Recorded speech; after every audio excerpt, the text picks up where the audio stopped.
Hello and welcome back to the channel. My name is Alicia and I'm a writer and illustrator along with being an engineer, and I like to blend the analytical to the creative.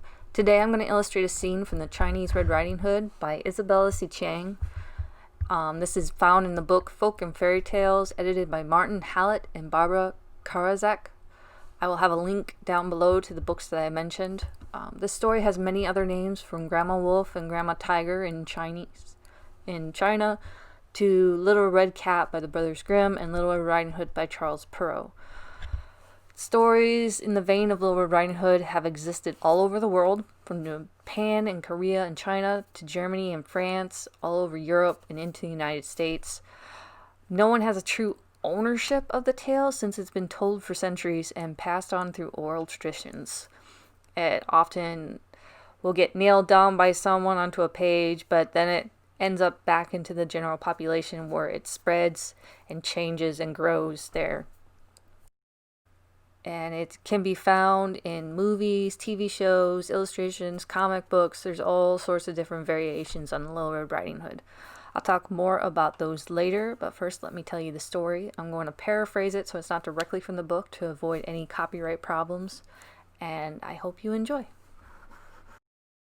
Long ago, a widow with 3 children planned to go visit her mother on her birthday. Before she left, she told her children to not let anyone into the house. Felice, the oldest, promised her mother she would watch her 2 sisters, Mei-ling and Jian, while her mother was gone. Unfortunately, a wolf who was hiding nearby heard it all. He disguised himself as a woman and waited until dark to knock on the door. "Who is it?" Felice asked. "It's Gammy," replied the wolf, using the sweetest voice he could. "Gammy, what happened to your voice?" "I have a cold," he replied. "Mama just left to go see you." "We must have taken different paths," replied the crafty wolf. So the girls opened the door. As he went into the house, he blew out the candle, saying it hurt his tired old eyes. The girls wanted to stay up and talk, but the wolf said he was tired from traveling and they should all go to bed. The children begged, as usual, to share the big bed with Gammy. Soon Jean felt the wolf's tail brush her legs. "What was that furry thing?" she asked. "It's just a brush Gammy always has with me." Then Mei-ling got scratched by the wolf's claws. "Ouch! What were those sharp things?" "Those are just Gammy's sharp toenails." Then Felice lit a candle, but the wolf blew it out quickly. It was enough for Felice to see that it wasn't her Gammy in bed with them. Frightened, she asked, "Gammy, Jean needs a glass of water. Can I get her one?" "She can wait till morning." Felice pinched her sister, who started crying. "Oh, all right, take her for some water," grumbled the wolf. Felice stopped quickly. "Mei-ling, hurry and help me get Ying a glass." When the 2 youngest had left the room, Felice asked the wolf, "Have you ever had ginkgo nuts?" The wolf replied, "What are ginkgo nuts?" "The ginkgo nuts are soft and delicious fruits of the fairies." "Sounds wonderful. Can you bring me some?" "Yes, Gammy, but they're high in the ginkgo trees. Can Jean and Mei-ling help me gather some?" "Yes, child, but hurry back. Gammy's belly is growling." The hungry wolf started to drool at the thought of the feast to come. He waited and waited and waited, but the girls didn't return. As soon as Felice had gotten to the other 2 outside, she told them about the wolf. They all agreed to climb the tallest ginkgo trees. The wolf finally came out looking for the girls. "Felice, Mei-ling, Jean, where are you girls?" "We're up here, Gammy," called the girls. "Please toss me down some of those delicious ginkgo fruits," whined the hungry wolf. "We're sorry, Gammy," called Felice, "but we forgot that Mommy told us ginkgo fruit is fairy food and changes when it leaves the tree. Climb up with us." "Gammy is too old to climb trees," cried the wolf, pacing in frustration below. "Wait, Gammy, I just remembered. We have a laundry basket over there and some rope. Just toss the rope to us and we'll haul you up," Felice suggested. Felice pulled the wolf half of the way up, then let go of the rope, bruising the wolf. "Boo-hoo-hoo!" Felice cried, pretending to be sad. "I'm not strong enough by myself to pull you up. Maybe if Mei-ling helps we can get you up." The wolf grumbled, but agreed to try again. This time the girls got the wolf 3/4 of the way up before letting go. Again the wolf fell, bruising himself and angrily yelling at the girls. Again they pretended to cry. "Boo-hoo-hoo, Grammy, we're so sorry. Maybe if Jean helps us, we can get you all the way up." The wolf huffed, but agreed to try once more. Bruised and battered, he tossed the ropes up to the girls and climbed in the basket. This time he was within a hand's breadth of the branch when the girls let go. The wolf let out a howl as he fell, but after the crash there was silence. "Gammy, are you okay?" asked the girls. When no one answered, they slid down the tree and ran to the house and locked the door behind them. They soon fell asleep, promising each other they'd pay attention to their mother's wishes next time. I hope you really enjoyed this version. I liked it because the girls find a way to kind of save themselves. They use their wits to outdo the wolf. Mainly Felice, of course. And I'm sorry if I got the names mispronounced. One of the names, Jean, I think. It's pronounced, I'm not sure how it's pronounced. It's spelled Jeanna.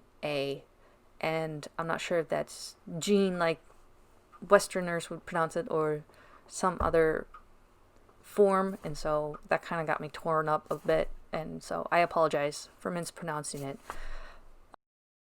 Now, there are other versions of this in Chinese folklore. It goes back to a story called Grandma Tiger, which I didn't find until after I'd illustrated it with a wolf, so I didn't want to change it. But in Grandma Tiger, Felice is actually, she's in bed and she hears her grandma crunching on something, and she asks to have a snack as well, and then she gets handed a finger of one of her siblings, which is pretty gruesome. But a lot of the fairy tales sometimes were far more gruesome than they are today. And I don't know if that's because these stories weren't told just to children, they were told to adults too. You know, once the day was ended, you kind of sat around the fire and told these stories, and it was to everyone. And the difficulties in life were not hidden from children as much as they are now. We really, as a species, we've always been inclined to protect children, but protecting children from the truth of human nature and the nature of animals wasn't as much as it is today. But that's just how life is, I guess. Anyway, as for the girl sharing a bed with her gammy, this was a practice in many parts of the world. Even today, many families don't have enough money for separate rooms or for separate beds for the whole family and would share one bed, particularly when family came to visit. This, of course, can be seen as an allegory for other behavior that I'll talk about later more in the psychology of the story.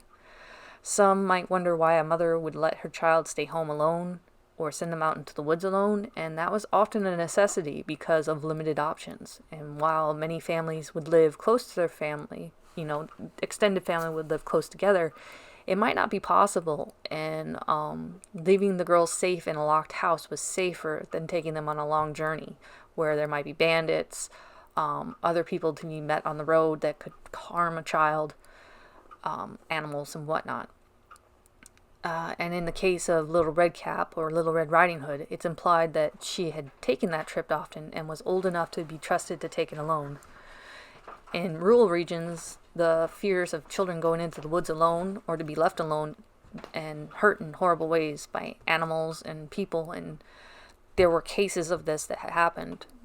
It was just hard for people to comprehend that sort of behavior by other people. It's still difficult to comprehend how anyone could hurt a child and not be bothered by that. I mean, it's a gut reaction to human beings to be more upset by the hurting of a child than of an adult.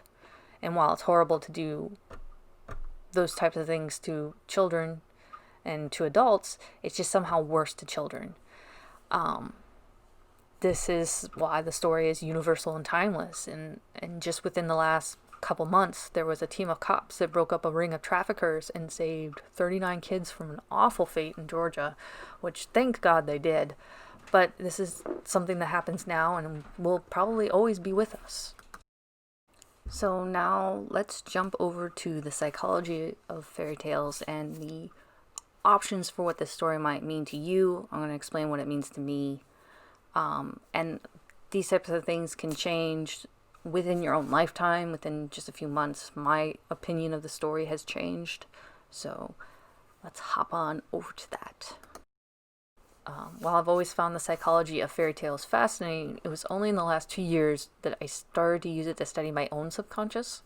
I've been doing acrylic ink pours where I pour random pools of colors on Yupo paper, and I'll put a link to a video of that down below.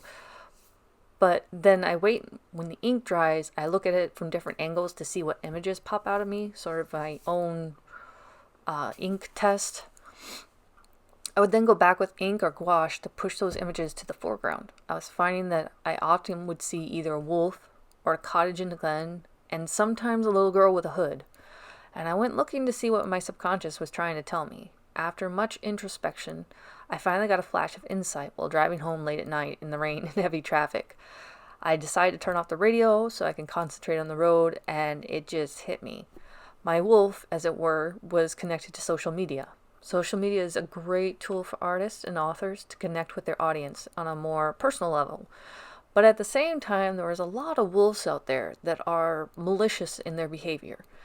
As much as I want to interact with people who like my work, I also didn't want to open up the doors to just anyone who might want to attack me and my family. And that has only gotten worse in 2020, to the point where people will go after your job, threaten you and your family with violence, and it's mob mentality at its worst. This can be very scary because it can take just one person being offended by something I did or didn't do or did, 20, 30 years ago that I don't even remember. It doesn't matter. They pull up that stuff and then destroy you. And that is just scary. And that type of fear makes people want to lie about their lives, whether that's a lie by omission or just flat out stating a lie. And I'm not one to feel that lying is right. So I've kind of found myself keeping stuff back, like trying to edit by omission who I am to what I want to be seen as. And that lies heavy on me, and it's like a burden because I feel like I'm trying to hide my true self behind a mask of perfection, and I'm not a perfect person. I don't know any perfect people, and I find the most interesting people are the most imperfect ones. So I'm trying to be more courageous about that. I'm not always super successful, but I'm trying to work more that way. In fact, I plan to illustrate a story about fear and overcoming your fear. It's from Australia. It involves Jitta Jitta the Wagtail Man and Kubin the Robin Man. But I hope to illustrate that soon and then put out another video talking about that story later on. Anyway, but that's my interpretation of this story. The fascinating thing about fairy tales and folk tales is that they are like a thick stew or gumbo. The whole family may sit down to the meal and dip their bowl out of the same pot, but each member gets a different experience. One will get more veggies, another more meat, and each time they take from the pot, it will be a different yet similar experience. The same for fairy tales. Each time you read it, it may speak to another part of your life experience. For example, earlier this year, it was about social media. Within the past few months, I've been seeing Little Red Riding Hood for its more predatory aspect. Between Epstein and the guy from Sundance and this new Netflix movie, which I won't name, but I'm sure you've heard of it, there's been more prominent cases of bad things happening to children. And I can't name exactly what that is because YouTube censors it, but you get my drift. And it's just sticking closer to home. My oldest is almost 10, and I'm trying to find ways to protect her, or rather for her to know how to protect herself when I'm not around. And while there are versions of Little Red Riding Hood that are explicitly state that the story is about these bad people, when you nail down a story like that, it's less effective in influencing behavior. To have a story where the heroine, or in this case heroines, rectify their early mistake of letting the wolf into the house, but later are able to outwit him and thus ending his life, is far more persuasive in that there is redemption for the girls. In the Little Red Cap story by the Grimm brothers, there's redemption too after the hunter cuts open Grandma and Little Red Riding Hood out of the wolf's belly. Red decides to put rocks in and then stitch him back up.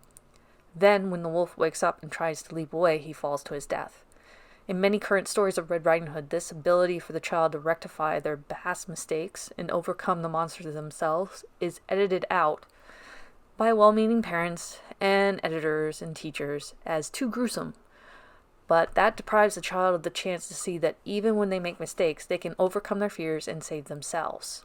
When you raise people who expect to be rescued from any bad consequences, then they're not prepared for the real world and will suffer far worse because of that. The ability of Red Riding Hood to end the wolf by filling his belly with rocks or drop him from a tree because he wants to eat the fruit is sweet fairy tale justice. The wolf is ended because of his oral greediness, the same thing that led him to the girls in the first place. I learned this from a book called The Uses of Enchantment by Bruno Bettelheim. Not sure if I pronounced that correctly. So, what is your take on Red Riding Hood, or any variations thereof? Who or what is your wolf that you're afraid to go into the woods? Do you have a favorite version? If so, I'd love to hear it. I'd love to hear from other cultures' versions of this story. Or other culture stories that you'd like me to illustrate. If you have a story you'd like me to illustrate, I'd love to hear it. Just put a comment down below and I'll look into it. I will put a link below to my Facebook, Instagram, and Redbubble pages where you can purchase this artwork. I will also put links down below that contain all the materials used in this artwork. Please comment, like, and share. If you would like to see more of this, feel free to subscribe. I hope you have a lovely day. Bye.